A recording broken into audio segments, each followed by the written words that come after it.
4 lecciones sobre Kant, por Gilles Deleuze. 1. Kant, síntesis y tiempo. Primera lección. 1. Volvemos a Kant.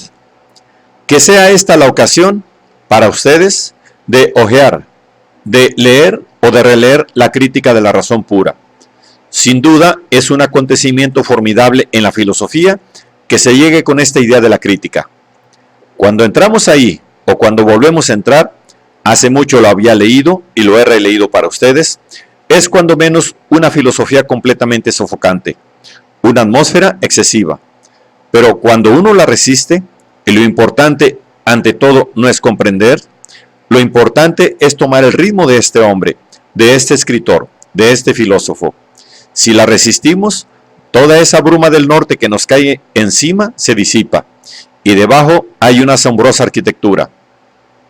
Cuando les decía que un gran filósofo es alguien que inventa conceptos, en el caso de Kant, en esa bruma, funciona una especie de máquina de pensar, una especie de creación de conceptos que es propiamente pavorosa.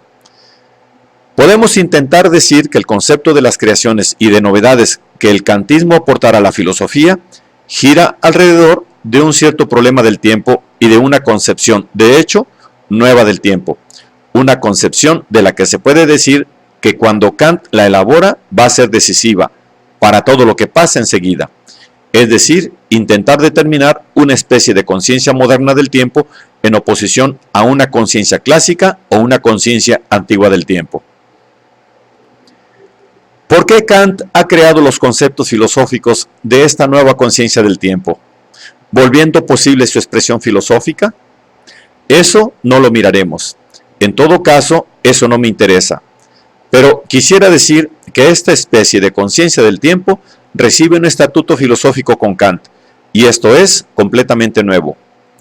Procederé por números, porque siempre tengo la idea de que a cada número corresponde un tipo de conceptos.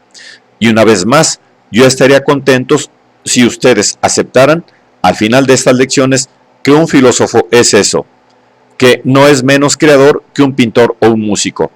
Simplemente, él crea en un dominio determinable como es el de la creación de conceptos. Primero, ¿qué entiende Kant por a priori y qué opone a posteriori? Son palabras corrientes. Luego, necesita inventar palabras nuevas, y eso llegará en Kant cuando cree la noción de trascendental, que es una noción muy extraña, sujeto trascendental. Sin duda se me dirá que la palabra ya existía, pero se empleaba en escasas ocasiones, y no existía ninguna diferencia con la palabra ordinaria trascendente, mientras que Kant le da un sentido muy especial. Sujeto trascendental, casi crea una palabra. En el caso de a priori y a posteriori, toma prestado una palabra, pero renueva completamente el sentido.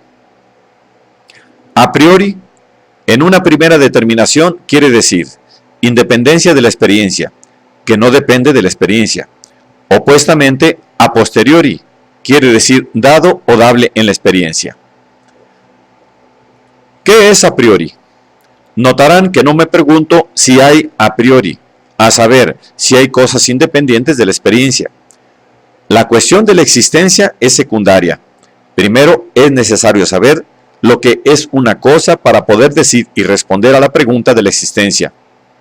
¿Eso existe o no? Digo que si hay, que es algo que sería fuera de la experiencia, entonces no dable a la experiencia. Hasta ahora nada complicado. Kant retoma esto muy rápido. En ese sentido, el a priori es lo universal y lo necesario.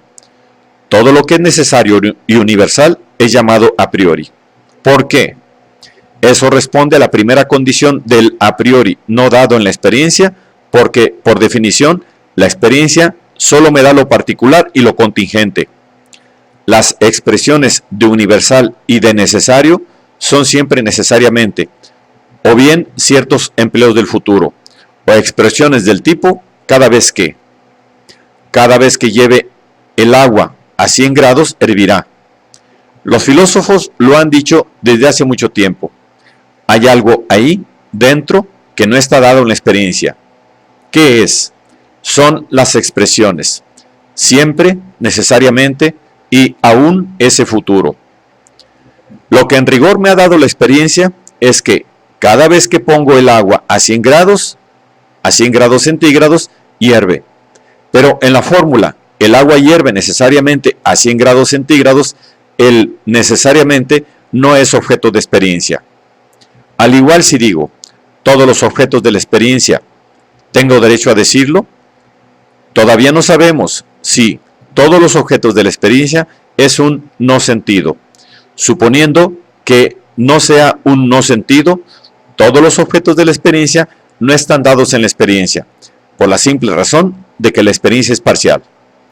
Entonces podemos siempre hacer una sumatoria, una adición de los objetos que hemos experimentado, pero esta suma es indefinida. Entonces, lo universal y lo necesario, por definición, no son dables en una experiencia, puesto que una experiencia es siempre particular y contingente. Esto produce una segunda determinación del a priori. El a priori era primero, lo que es independiente de la experiencia. En segundo lugar, es lo que es universal y necesario. Tercer punto.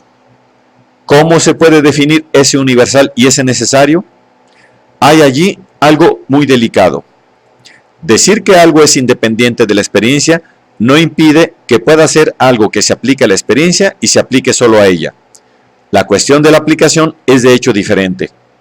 Cuando digo el agua siempre entra en ebullición a 100 grados centígrados, no sé de dónde me viene ese siempre, puesto que la experiencia no me la da. No sé de dónde me viene esa idea de necesidad, puesto que no es la experiencia quien me la da. Pero eso no impide que siempre se aplique a agua 100 grados ebullición, cosas que son dadas por la experiencia. Entonces, supongamos que el a priori sea él mismo independiente de la experiencia, pero se aplique a los objetos de la experiencia. En otros términos, lo universal, lo necesario, se dicen de objetos de la experiencia. Quizás se dicen también de otras cosas, pero se dicen de los objetos de la experiencia. ¿Qué es universal y necesario? ¿Qué serán esos universales y esos necesarios que pueden decirse de objetos de la experiencia? Interviene aquí una noción que es célebre en filosofía, es la de categoría. Un buen número de filósofos han hecho o propuesto lo que se llama las tablas de categorías. Hay en Aristóteles una célebre tabla de categorías. En Kant, que ha sufrido una fuerte influencia de Aristóteles, hay otra tabla de categorías. ¿Qué es una categoría? Una categoría no es cualquier cosa en filosofía. Es tan riguroso como una noción científica en otro dominio. Lo que se llama categoría es un predicado, o, si ustedes quieren, un atributo universal. Es decir, un predicado que se atribuye, o se predica, o se dice de todo objeto. Esta noción, todo objeto, es rara. Digo, la rosa es roja. ¿Qué es eso? No es complicado. La rosa es roja. Es una relación entre dos conceptos, la rosa y el rojo. Y si pregunto ahí, ¿qué es universal y qué es necesario? Puedo responder nada. Todos los objetos no son rosas. Todas las rosas no son rojas. Todos los rojos no son color de rosas. Yo diría que hay una experiencia de la rosa roja y que esta experiencia es particular, contingente, a posteriori como toda experiencia. Comparen este juicio, la rosa es roja, con este otro juicio, el objeto tiene una causa, o igualmente la rosa tiene una causa. Veo enseguida una diferencia. El concepto de rosa define lo que se llamaría una clase, en tanto que concepto a posterior.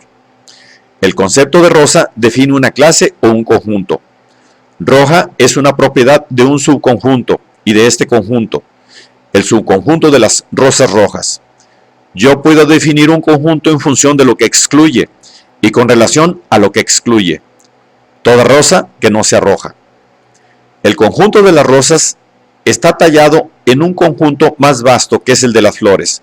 Se distinguirá el conjunto de las rosas del resto, a saber, todas las flores que no son rosas. Cuando digo, todo objeto tiene una causa. ¿No estoy en otro dominio? Evidentemente sí. Estoy por entero en otro dominio diferente, porque tener una causa es un predicado universal que se aplica a todos los objetos de la experiencia posible, al punto que tengo necesidad.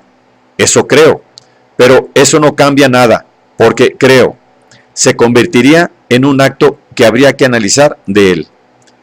Yo creo que si un objeto desconocido surge en la experiencia frente a mis ojos, ese objeto no sería un objeto si no tuviese una causa.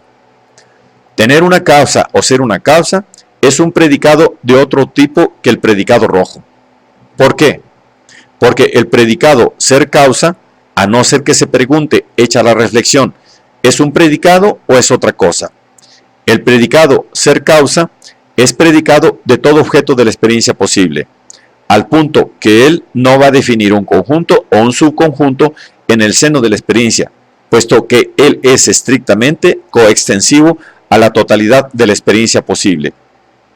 Aún más, es necesario invertirlo. Cuando digo que la totalidad de la experiencia posible, eso quizá no tiene sentido. Ahora tenemos la respuesta. La totalidad de la experiencia posible no tiene sentido en sí, pero es justamente en la medida en que hay predicados que se atribuyen a todos los objetos posibles. Entonces, que son más que los predicados. Y esto es lo que Kant va a llamar las condiciones. Son las condiciones de la experiencia posible.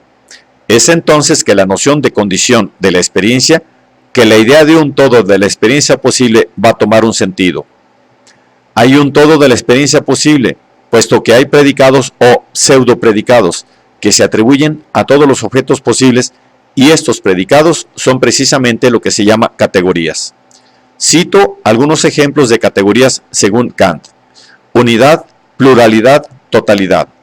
En Kant van de 3 a 3.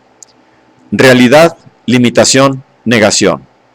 Sustancia, causa, reciprocidad.